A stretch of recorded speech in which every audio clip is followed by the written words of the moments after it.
We're live. Woo! All right, here we go. I got the intro and everything. I love the soundboard. All right, check. Can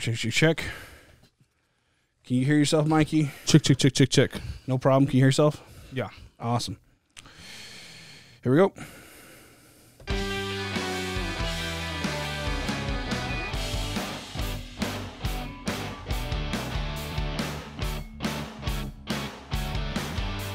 Welcome back to the Message Reviews Podcast. I'm your host, Message, and this is it. This is the episode we've been all waiting for. We are live at Jake Dexter Studios. No, what is it? Dex Studios? Dexter Studios. No, you're close. What is the studio called? God damn it! It's called the Dex Network. But the studio itself. What's it? Yeah, the Dex Network Studio. Oh, the Dex Network Studios. We'll get into why it's called that here shortly. I apologize, my good friend. It's okay. I understand. All right. But anyways, I don't think I've actually said my real name on here, and depending on how you met me, you would know it differently. This good man knows me as Steven. It's my middle name. And that's, so if you hear Steven instead of Message today, that is why. But this is my friend, Mikey, who we call Jake Dexter. And we'll kind of go over why. This episode is just going to be kind of like, I would say, just like a reminisce type podcast. I've known Jake here for... It's been a long time. At least 10 years. Yeah. At least 10 years at this point.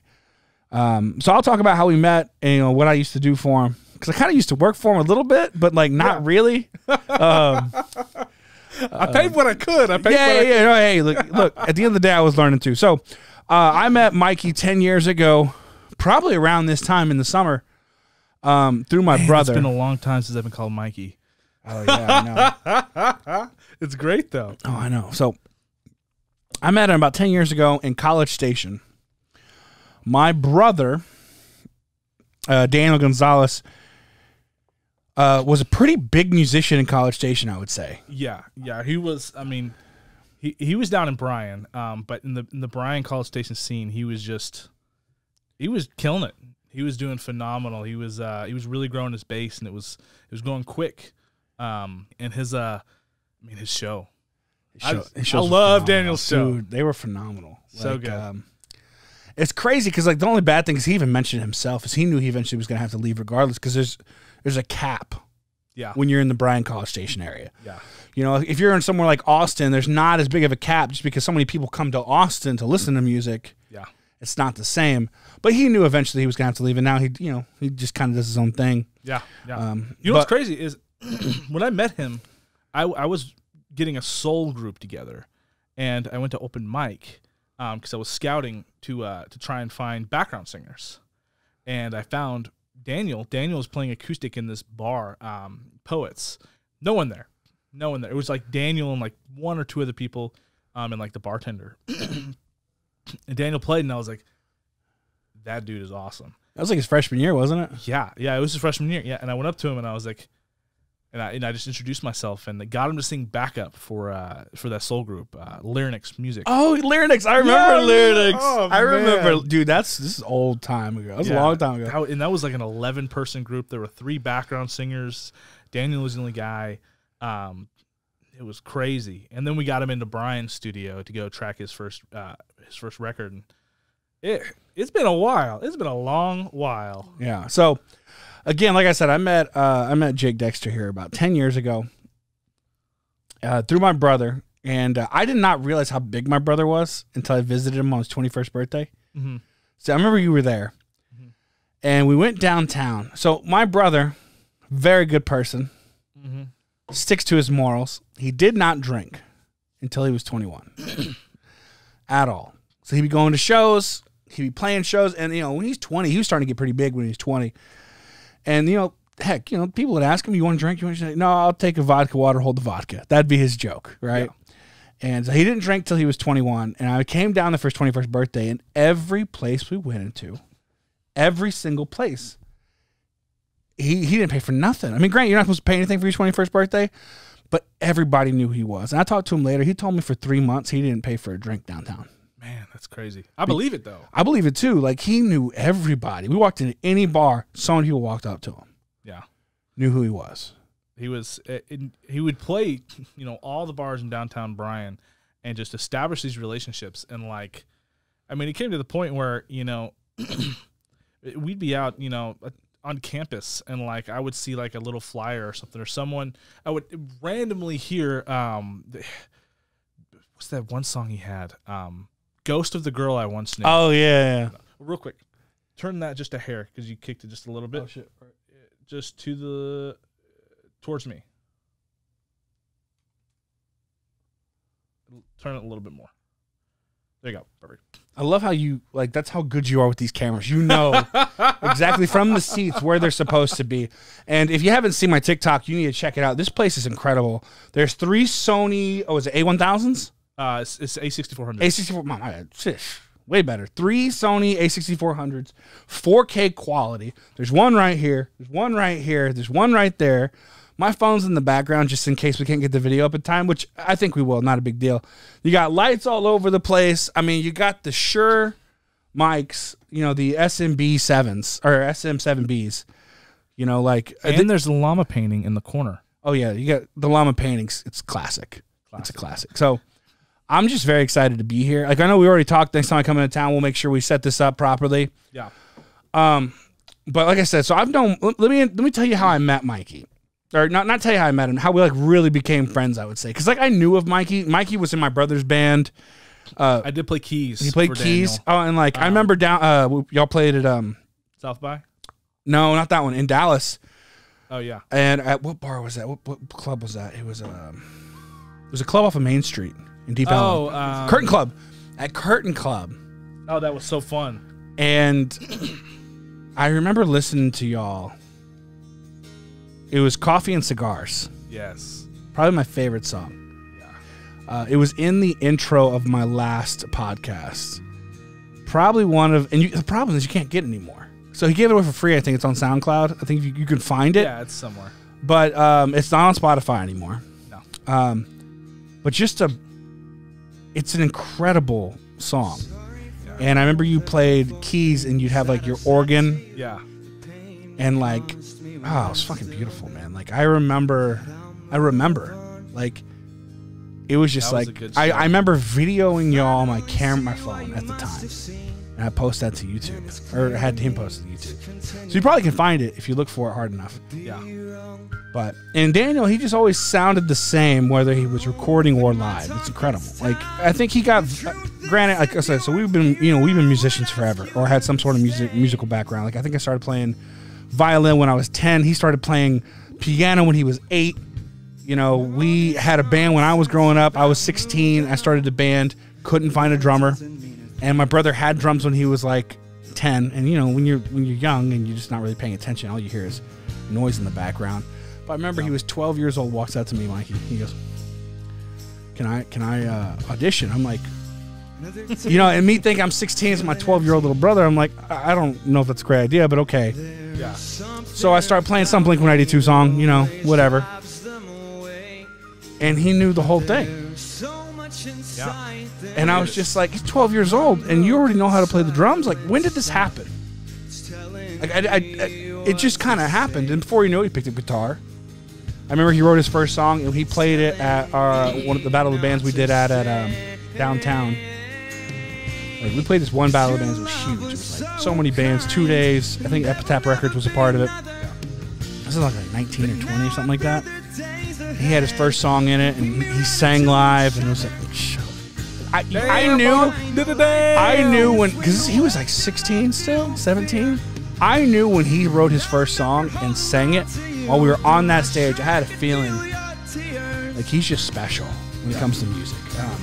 But anyway, so back to how we really met. So when you all moved back, or when you moved back to Dallas, you moved back first, right? I moved back, and then I moved back to Austin, and then I came back again. But when I moved back is when we started doing more work. Yeah. So, like I said, I was a musician. I wrote, we did decent. Like we had our opportunities, but it just didn't pan out. And my music was different style than Daniel's. Daniel's is more like a John Mayer meets. I can't really describe it. No, it's good though. Yeah. And mine was like, mine was more like punk pop. Did I move that camera again or am I good? No, you're good. It's like punk pop. Like a starting line, Fall Out Boy. Yeah. Because that's what I grew up with. That's what I listened to. That's what I still listen to. Yeah. And I'm glad it's kind of it's coming back a little bit. I don't know if you paid attention. I have. MGK really is kind of like pushing the scene back. I believe it. And anyways, so that's what I played, and I haven't. I mean, we talked about it too. Like you talked to me about, hey, you want to start writing again? I haven't been able to write in forever. So like, I was trying to find a new. I wouldn't say niche is what I'm looking for, but like an artistic way to express myself. Yeah. And I don't know how I decided photography was going to be it or videography was going to be it. I don't know. I don't even remember why I bought a camera. Yeah. I just remembered, I think my dad once told me, he's like, you have an eye of seeing things that nobody else does. And you just can see things. Like just the way I would randomly frame, an Instagram photo. Like how I would, take a picture. And then like, I started learning about all these things you could do with the camera and with Lightroom and all that stuff. And I remember buying a camera, and photos are great, don't get me wrong. And we'll try to get some of my Instagram photos up here so you can see like legit some of the photos I've taken. Oh, I do have some sweet photos that you've taken. Oh, I gave you all of them, right? Yeah. Yeah. So this is what happened. So it was, Jake Dexter used to have well, he still has it, but it's not as I haven't done any booking. Yeah, we did. We played a show a couple of months ago at what's it called, AT&T Performing Arts Center. Mm-hmm. Other than that, though, I am actually going to be hopping on booking soon. Oh, great! Well, that's a great way to announce it right here. I will be exclusive.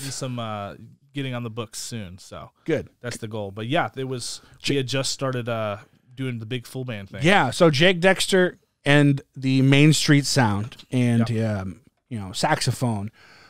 Keys, guitars, bass, drums, like everything, and then cello. Incorporate any type of sound you could throw in. He would incorporate it in. And I remember I had this camera, and it was a show at it was Jen Whitlock's album release at what bar is that? You mean Lardy B's album? Oh, yeah. Okay. Well, now she's known as Lardy B.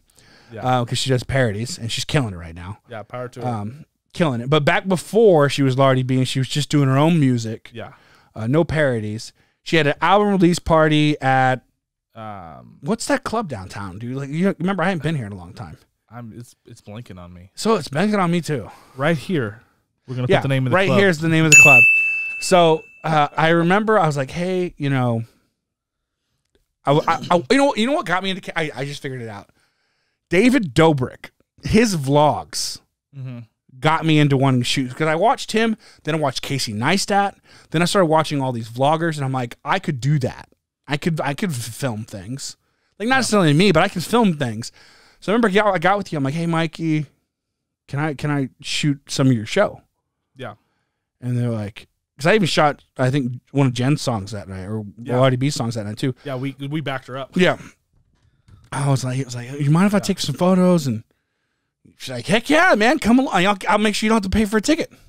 Ever again. And I never paid for a ticket. I got so many shows. Yeah. So like we'd be going to show up to show, and it's just like, oh yeah, guest list. Put him on the guest list. He's the manager. It's our, oh yeah, that's so we Some of the places they didn't allow guest lists, so they'd lie and they're like, no, that's our manager / photographer / videographer. Yeah, we pay him to do a lot. That's what they were telling. We played Gas Monkey, and I don't remember what I told them that you were, but I got you your own Jake Dexter lanyard. Oh my, that was like one of the greatest experiences of my life. That was cool. I got to shoot in the pit of Gas Monkey during Long Cut.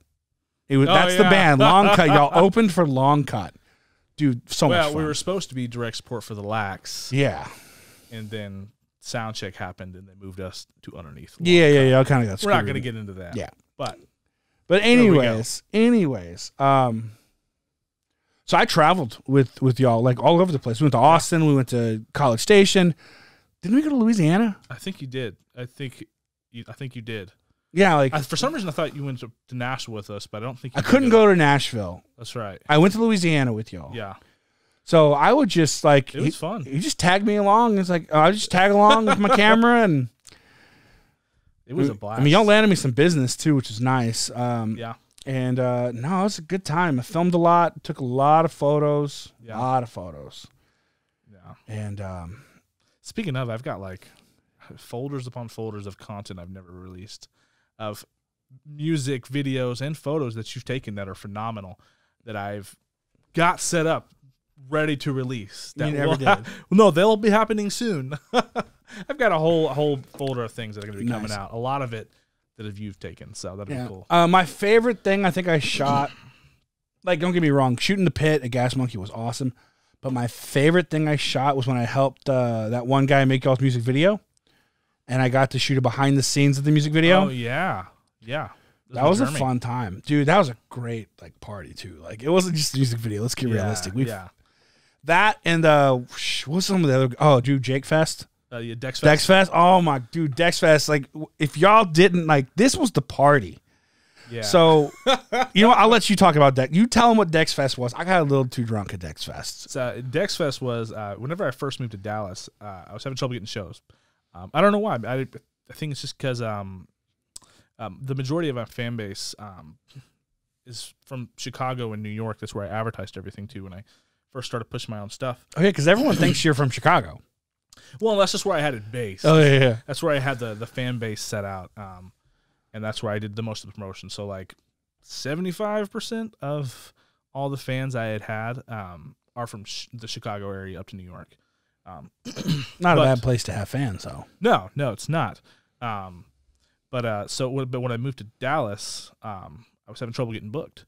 When I was playing with country artists, it was never a big deal. It was like great, but just for getting my own stuff booked, it was difficult for some reason.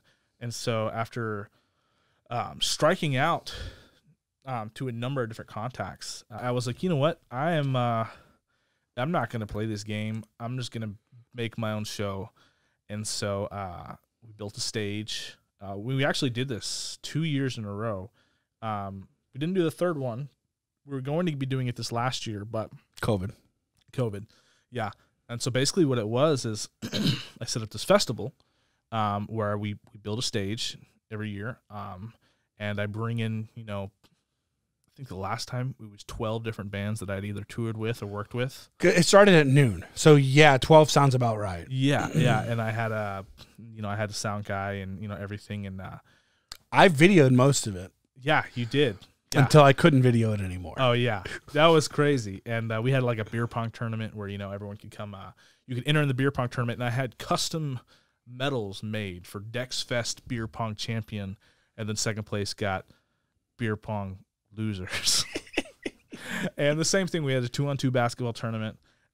Same thing, you got a medal and stuff like that. And I mean, in and out, probably 200 to 300 people. It's probably more than that. Especially the second year. Yeah, it got a little out of hand. I was very surprised the cops didn't show up. Yeah. Because, okay, when we say that this festival was thrown, this was not at a park. This was not at a rented venue. This was at a house. The Dex house. This was at the Dex house. So, thank God there's all this land behind y'all's house. The second year, I forgot the stage was behind the pool. Yeah. And so people were in the pool watching this show. It was hot tub, pool, like it was a summer bash is what that was. That was, man. Met so many people. Yeah, that was a good time. And you know what's crazy is, other than your footage and photos, which are somewhere, I have like 10 hard drives. I don't think you have them anymore. I don't know if you do. I do. Okay. I have everything. Yes, I'm glad. Other than those, which I don't know if I ever posted those videos or the shots from there, there's no one took pictures. Or if they did, they're gone. So it's like, I looked online. Probably good thing, because it was wild. It was wild. Because I remember I got there, I'm like, okay, car's parked. Where'd I put my keys? Because I ain't driving home. No. Because you want to talk about like a summer bash party. cases and cases and cases and cases of beer, bottles and bottles and bottles and bottles of liquor. And then people brought stuff too. It's not like we didn't have stuff. We had plenty of stuff, but it's a summer bash. It's a party. Well, people are getting a free concert out of it. So people had no problem contributing to the cause. Yeah. And we had it where, you know, the living room and the den and the rooms were open for if you drank and you could not drive, you stay. Yeah, we left it open. Everyone stayed. We had snacks around and stuff. Pizza got ordered. Yeah, it's like, you know, more than welcome. And there was a lot of people who stayed. There's probably like 30 or 40 people who stayed. Oh, yeah. And it was, I mean, it was great. It was like a giant slumber party. Yeah. Living room was full. Den was full. Yeah. Heck, all the lawn chairs on the pool were full. Yep. Yep. Man, that was... Dude, it was a great party. Yeah. Excuse me. Great fest. That was a Coke burp. Yeah. That was a great festival. That was... Well, you know, once COVID is more gone, we'll probably do another one. I'll have to come back. I'll have to take vacation that week. Yeah, and this time, you know, I keep thinking maybe we shouldn't do it at the Dex household, and do like an actual like a park or something like that. But then I'm thinking it's the safest at the house because if people drink, they know they can just sleep there and be fine. You know, but I don't know. We'll get into all the details and stuff later because I kind of want to do something big for next time. Oh yeah, I just don't see where you're gonna be able to do it. You know what I mean? Yeah. Like, because unless you do it where there's no parking on purpose, right? Yeah. To make everybody Uber, there's just really no place to do it. Yeah, and that was the one thing is a lot of people Ubered. A lot of people Ubered. There was constantly cars pulling up to the house, getting out of the. And which is great. Yeah, I didn't drink that night. I think I had maybe one beer. Yeah, well, I don't really drink. Yeah, well, you're in charge of it. Yeah, yeah, and so I definitely drank. Yeah, you like I had to take a break. I had to take a break in between. So I think I had to have been drunk by like band 3, and at that point I just set the camera up, hit play. Yeah, and just kind of like came back, turn off, left, came back, turn on, left. You know, and you know, it's an all day event. It's sunny outside. I'm pounding water, so like by about 8, 9 o'clock, I'm ready to go again. And then Daniel pops up and plays, kills his event. Yeah. Y'all come up there. I think at that point I was just like kind of getting a little fancy with it because I had 2 cameras at the time, I believe. Yeah. So I had one set up farther away, and I got in there and like got on stage and like I was doing like close-ups while y'all were on stage and stuff. That was good. It was a good time, good party. I mean, you've always thrown good parties though. Yeah. Like. Yeah. It's crazy because, like, it's not a big house. No, it's not. No, it's not. There's a big backyard, which just happens to be there. But it's not a big house, and everyone would just come chill. It's crazy. Good times. Yeah. Did you compete in that beer pong tournament? I lost round 2. Oh, did you? Yeah. Who was your partner? I think it was your sister. Oh, okay. That's why we lost. She did terrible. Yeah. Crazy. Awful. She did awful. But yeah, I mean, hey, it's good. We were hitting the 25-minute mark here. Dude, it's been good catching up, man. I appreciate you inviting me out to your studio. I know we'll talk really quick about just some of the upcoming projects you got going on with Dex Studios. Yeah. Because I mean, it's all over the wall. Yeah. Just go ahead and talk about it real quick. Well, so it's the Dex Network. I've been working on a couple different TV shows. Because they're going up on YouTube and Facebook, but it's there's 3 different cartoons. There's a political cartoon called The Partisan House. There is a adult cartoon, sort of like Bob's Burgers, King of the Hill, that sort of style, called The Gary Show. And then there's a little weirder one that's sort of like Adventure Time. It's sort of like Cartoon Network-esque, and that's Imaginary Friends After Hours. There's those 3, and then we've got a couple of different podcast shows, video shows. There's a cooking show. They're all coming out of the new page, which is the Dex Network. They're also all going to be on the DexNetwork.com, so you can watch just sort of like Netflix. And other than that, there's a card game that will probably be coming out sooner than those, at least the Kickstarter for it. And that's called the Card Campaign, and it's a lot of fun. And it is, you're going to have to see it. It's, I think it's probably the best out of everything. I'm super pumped because I'm definitely going to have to do a review on it. Like, I got to. Like, absolutely. I saw all the drawings for all the cards. I saw everything, and it's hilarious. Yeah, it's going to be, I'm thinking, hopefully I don't upset one side more than the other, But I think it's going to be a good Hopefully sign. people take it for what it is. It's jokes. Yeah, it's a card game. Yeah. It's a card game. You like Pokemon? You're going to like this card game. Well, if you like Cards of Humanity and other things like that. Just like imagine if Cards of Humanity was mixed in with Pokemon. Yeah, exactly. And then it mixed with what's going on in today's society. That's exactly what it is. So it'll all be available at thedexnetwork.com, and then the card game will be available at thecardcampaign.com. Nice. So all coming soon. Awesome. Once those are released, obviously I'll do some I will do some reviews on TikTok, get all that stuff so I can show you. We'll have links set up, ready to go. I'm pumped to try everything. I'm pumped for the network. And you might see me on the network every once in a while. Who knows? We'll see. Yeah, we got some plans for Michael. Yeah, we got some future plans. Future plans for the podcast. Yeah, great. But that is all we have for today. Thank you for joining us. We're gonna try them out. Hopefully this came out on time. Yeah, we're gonna see. We're gonna see if they all still are running the cameras. Yeah. Hopefully everything's set up on time, because if it didn't, well, that would suck. But again, thank you for joining me today. It is Wednesday. Remember, we got a podcast coming out Friday. We are going to be reviewing The Quiet Place 2. That is The Quiet Place 2.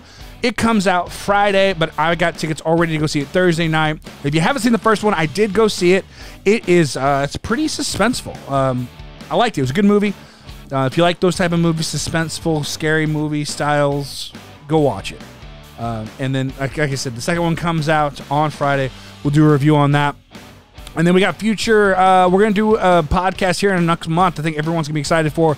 We're going to rank all of the Fast and the Furious movies, because the new one comes out June 25th. And I'm pumped. Again, thank you for watching. Peace.